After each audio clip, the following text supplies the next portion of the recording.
Welcome to another episode of Upstate Unsolved. We have been going way back in the city of Spartanburg, South Carolina, to try and find answers to some cases that it's time to generate some new leads. And this time, as you see, Kelci O'Donnell, I'm Gordon Dill. Kelci, we're going back to 1991. Yeah, several decades ago. Yeah, it's been a while. We want to bring in now Captain Mark Hillers.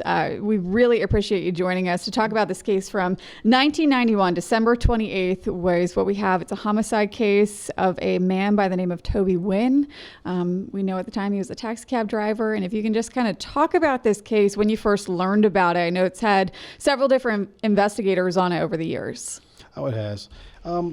So the basics on this case is on December 28th of 1991, a call is generated to our dispatch that there's a individual in a cab that has been killed. So the officers respond to the scene. That call came in between about 1940 hours, which would have been 7:40 p.m. It was called in by witnesses at 928 South Church Street, which is basically runs parallel with Ansel Street where the car is found. As you can see on this map, 928 over here in the top right corner, that's where the initial calls come in. And what we'll find is some details with the individuals in that house, which is first reported of 3 individuals that see, and then it turns out there's a 4th later. But where the car is at is a final resting stage. You see the uprooted tree, and it struck a guide wire. The initial scene also shows that the car is a yellow cab deluxe, it's a company owned by Charles Atchison, which is a local entrepreneur. When the officers and detectives arrived on scene, they see the car just like it is right now. You have the driver's door ajar, and you see on the opposite side, which I don't know if we have a picture of that, but there was the passenger rear door was ajar, and that was the initial findings when the officers initially responded to that. Mr. Tobe, he goes by Tobe, Kenneth Wynn, he lived at 285 Marion Avenue, and he worked for this company, and he was working that evening. And there's some pretty interesting developments that have come over the years with this. Mr. Wynn was known to carry his cash from the cab in his pocket, depending on denomination. So he had a pretty good little system with it. The 1s and 5s, the smaller bills, would be in his shirt pocket. As they got larger, they would go into his pocket on his pants, and his personal money would be kept in his wallet. And that's kind of the management team that he had with this. So the investigators early on knew that they needed to go towards, okay, where did these calls come in? Who was in these cars? So the investigation took several different turns to get to that level to figure out who was the last person. So what we'll do is we'll start off with the last call, which I think is very important. At 19:27, which would be 7:27 p.m. on the 28th, our victim, Tobe, as he goes by, he gets a call from his dispatch where he was specifically requested. Wow. His operator number is 37, and that's who the person that called on the other line requested for operator 37. So they had some knowledge of who he was. The victim... Tobe went to the location to pick up, it was the Red Store, which was at on Vernon Street on the north side of the town. And that's where this pickup was. And he arrived there at, like I said, 7:27 for this pickup. The initial call comes in where this vehicle is found with him inside of it with a gunshot wound is at 1940, so 7:40. So we're looking at roughly 13 minutes. 13 minutes. Wow.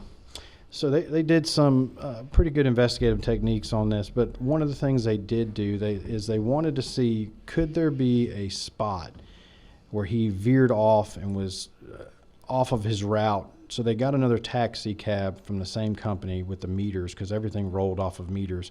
I believe it was every 1/8 of a mile was a 10-cent charge. So they pulled another taxi cab to the Red Store and drove to that location, and they found about a 1/4 mile off It's only about a quarter mile off, and trying to figure that out. Well, backing up even further, the investigators went and they said, let's see what other pickups he had that day. So they kind of finalized it to 1600, which was about 4 p.m. Going off of what was told by the witnesses at 9:28, who weren't as forthcoming. They had some deception that was detected there from that by hiding one of the individuals who was actually there at the time. But they did provide a description of a young black male, ages between 18 and 20 years of age, 5'6" to 5'9" was the height, and described it as stocky build with low cut haircut. The witnesses at this location provided that information to the investigators to see, when they were working this case. But what was interesting is that the family only produced 3 of the individuals that were in the house. And it was later determined there was a 4th individual, which would have been the stepfather. And reasoning provided later made a little bit of sense, but there was also, that deception indicator on it where they did not provide him because there was an allegation that he had shot somebody about 3 weeks prior. None of that was able to be verified through this case review that I went through on it. But that was definitely interesting, and it was found deception with the spouse that was making a cover for that. Could be legitimate to hide if this person was responsible for that. That's why we didn't bring forward. So that was one of the avenues that was taken. The other avenue was starting at about 4 p.m. that day, where employees that worked at Wade's at the time, they all matched that description, most of them, where they were in that age group, that race. Some of them were a little bit taller, but there was 4 individuals picked up at the Winn-Dixie at about 4 o'clock, and they were taken to an address on Alabama Street where Tobe did that drive. Apparently drank for several hours, and they called back to pick up at 1900 hours to take them to another location, which we had Hampton Street, and ultimately it get down to we had one individual that was in the vehicle last, that was with him last, that matched the description. Wow. And he was an employee of that. During the interviews, he claimed that he got out of at the Little Cricket on Howard Street. Video surveillance did not confirm that. So we did have that as also. There were several polygraphs given during this case, and one of them, and that one indicated deception. Wow. Interesting. So I got to stop you here. It sounds like a lot of circumstantial evidence, but golly, that's a lot of evidence that somebody is lying to you about when they got out of the cab, where they got out of the cab, what they were doing in that cab. Is that a prime suspect? It definitely is. After reading it after this time, it definitely was, and it was one that was focused in on. There were multiple interviews, but there was deception on several of them to include our witnesses. So on this particular incident, the city had the capability to process the cab themselves, but they elected to contact a state law enforcement division. So the vehicle was actually brought to, at that point, our fire department on the west side of town to keep it secured in one of the bays until SLED can come and do the processing. Yeah. They, even in 91, they did DNA processing. They collected, cigarettes. They did fingerprints and collected a lot of fingerprints. But as you can imagine, fingerprints coming back in a cab. There might be 100 people Yeah. in that cab. Exactly. So we did have a lot of that, and some of the corroboration on the story with individuals, such as some of the witnesses at 928 South Church Street, along with the individual we were just talking about that was last seen in the cab, were unable to corroborate where they said they were after those hours. So that definitely came to a point where it was a dead end on it to try to get further, and a lot of SLED testing happened, but unfortunately there was nothing that was beneficial. to really help. So third, a company, Orchid Cellmark, was one of the ones that was used to identify some cigarette butts and different items that were located to try to get some phenotyping or some kind of genealogy. Tell us who we're looking for. And that was also a dead end. It provided some, basic, the sex of gender of the individual, stuff like that, but it wasn't something that was very assistant. There was a weapon recovered, and during this weapon recovery, it really wasn't tied to, other than at that point, SLED was able to let us know what caliber was used. And we don't want to provide that detail, but the caliber that was used, and then a gun that was recovered also in the city, not quite in proximity. We're talking about different sides of town, from the south side of town to the north side of town. And that weapon was submitted because when you send a projectile bullet that's been fired, they can tell you a lot of characteristics with the rifling. They can tell you, a make of, manufacturer, which guns could have potentially fired this. And that weapon that they found matched that. So it was sent, and unfortunately we got the inconclusive. So they weren't able to match that weapon to say that was the one that fired the projectile. I mean, that could be just because of the amount of time that passed, or because it's a fired projectile. There's damage to that projectile as well. Let me back you up real quick. So the day of the crime, the cab company notified Mr. Wynn that somebody had requested a pickup. Is that unusual for this cab company, or is this something that was normal? That's a good question. Apparently that was a normal thing because, just like as I brought you through the timeline with the individuals from Wade's that worked, if they liked the cab driver or they knew something about him, they would request him. There wasn't, I wouldn't imagine there was a ton of cab drivers just going through the city, but you got to know them very well. So yes, his part, the dispatcher, said that was not anything out of the ordinary that would make them the hairs on their back of their neck stand up. So it was a common out of the norm. Yeah, and he seemed to be known to frequent the area. I mean, like, a lot of people knew him as a cab driver. So there's a lot of people that, do you think a lot of people knew where he stashed his money? Well, I think if you rode in the car with him long enough and you paid him, you probably paid attention. You've seen those bills. Yeah, so it's logical to assume that someone has already been in that car that may have done that knew where he put his stuff. A lot of the information that we got on where he carried it was from his ex-wife, so she was able to provide that on her knowledge of how his process for accepting money, cash, and separating it. Was the money stolen? Yeah, that was my next question. From my understanding and reading through this case file, there was an item such as a specific bag that he would use to carry some of the fundings in, and that was not found in there. So we do believe when you take the statements from 928 and you see that one of them says they see an individual and give that description actually leaning into the driver's side of it with the door open and then take off running towards Church Street. And that's where their dogs bark and they kind of get their statements are a little bit disparaging on what happens from there. So I think it's definitely reasonable to assume that money was missing. And he was shot in the head the driver's side door is open, and then the rear passenger door on the other side of the car is open, and he is shot in the head. Does it appear shot from the back seat of that car?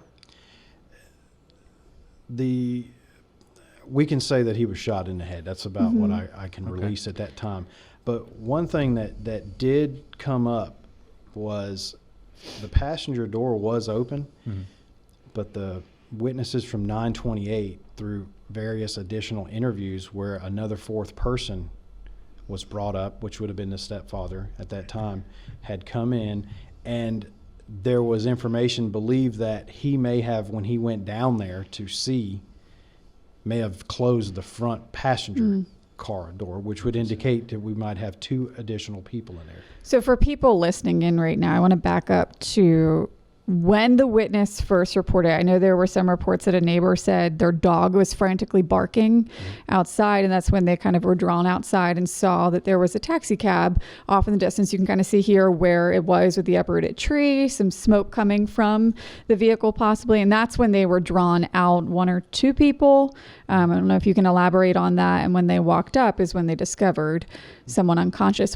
Did they report that right away, or was there some time in between before they made the call? They reported it fairly quick, and they were the complainants on this. So they were the ones who called in this scene initially. Where were they in reference to this vehicle? So on if this you map? look on the map, 928 South Church, that's where they were. So Okay. you had Top right. Yeah, so there's a son, the mother, the stepfather, and the son's girlfriend Okay. are there at this location. The son is outside with his girlfriend, tending to the dog when they hear the dog start barking, and where you get that out of control, and apparently hear a gunshot and hear the crash. And that's when the others that are inside come outside to go see what was going on, and that's where they reported. And like I said, the deception was there was 4 that went out there, but they only initially provided the 3. And that was the reasoning that was provided. And that individual was out of town after that. And I don't see where he was actually interviewed or found after that. The 4th person in that house Correct. when the call came in. Stepfather, correct. Wow. Okay. You got a couple of what sound like promising leads to me. I mean, you have these 4 people picked up at the restaurant. You have the very specific call come in to request Tobe's cab.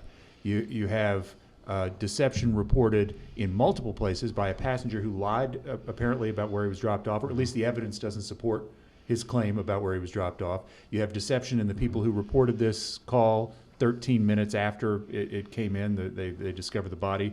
So there's a lot of dishonesty here. There are a lot of red flags here, but it's your problem, I guess, Captain Hillers, is trying to pin down which dishonesty is the one that's the red flag that points you to an actual killer. That's correct. And there's not a link that's found between these groups. They all could have different reasons, to include being the murderer themselves, or covering for another incident or crime like was alleged at 928. So there are a lot. And then you had your Crime Stopper tips that would come in with different names that weren't related to either one of these. So I think they hit a stall because of that. And just like a lot of times is you're trying to get that physical piece of evidence, because that's what people want to see. And you only have one shot at it. You have one shot at this case, and if you bring it forth without having the right evidence to prosecute, then they walk free. And you certainly don't want to prosecute the wrong guy. Absolutely, and that's the other important part on this. Correct. Okay, well, Captain Hillers, we're going to be joined in just a moment by Kenneth Wynn's brother, Tobe Wynn's brother, who's going to give us a little more perspective on this case. But a bottom line it for us, Captain Hillers, for somebody out there, you've read through this file, you've seen a lot of things that appear to be red flags, a lot of elements that aren't necessarily linked. What do you need to hear from somebody? What do you want somebody to call in and say? Because this has been a long time.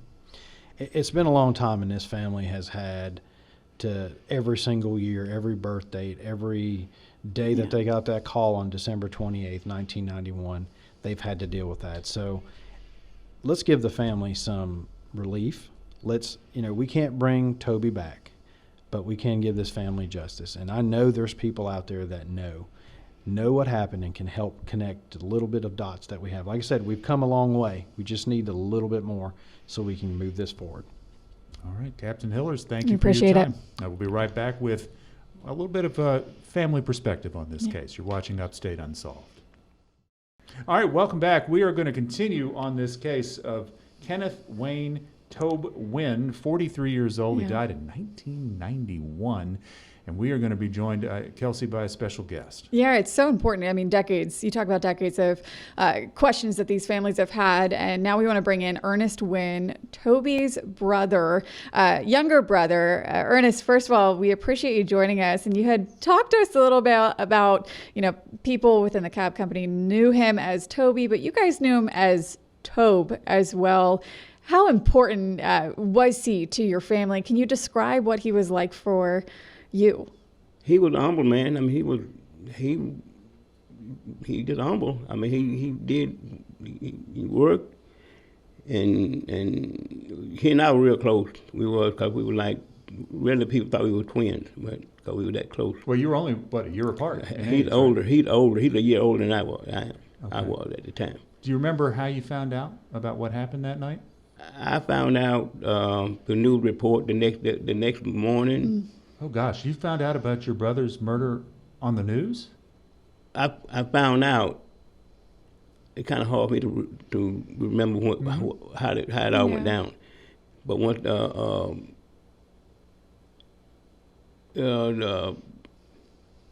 police came, you know, police came to the house and informed me, because I was that my brother had been murdered.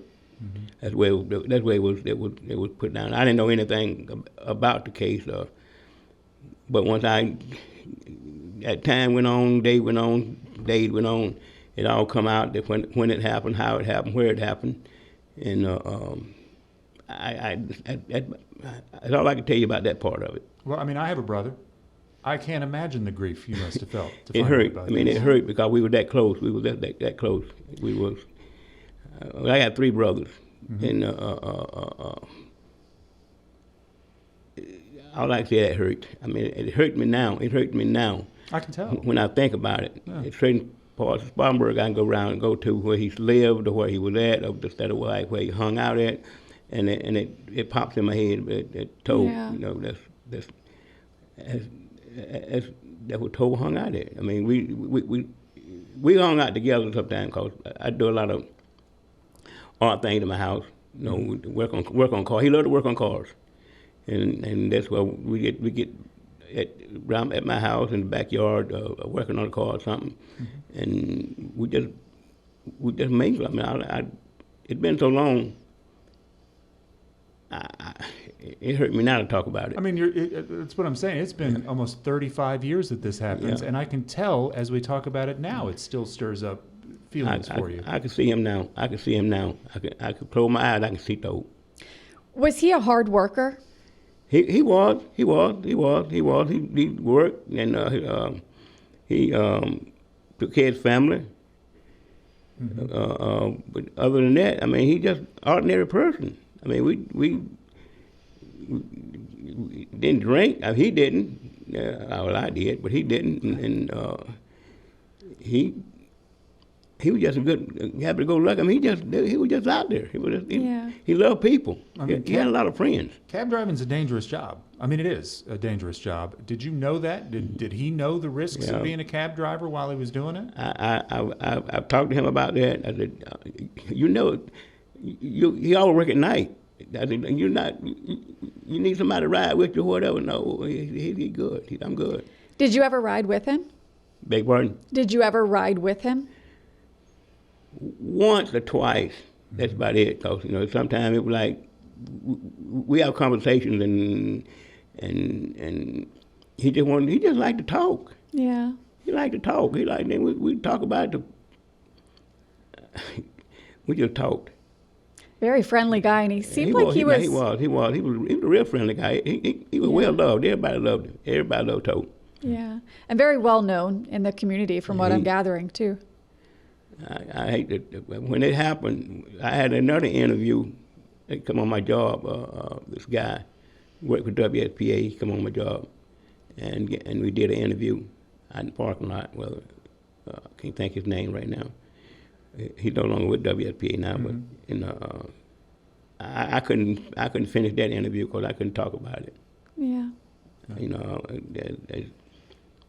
Well, Mr. Wynn, here's what we want to do for you. We have an audience watching this.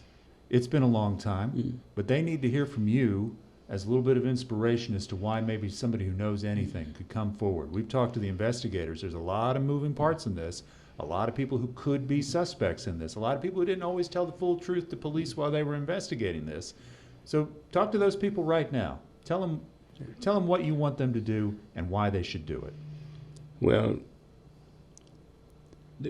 whoever committed this crime got that not have a conscience. Because if you have any kind of conscience at all, you will come forward. It's been so long. I mean, it's got to be eating you up. I mean, I can speak for myself, can't speak for you, whoever the parties, whichever that committed this crime. Please, let somebody know. Let somebody know something. Just anybody.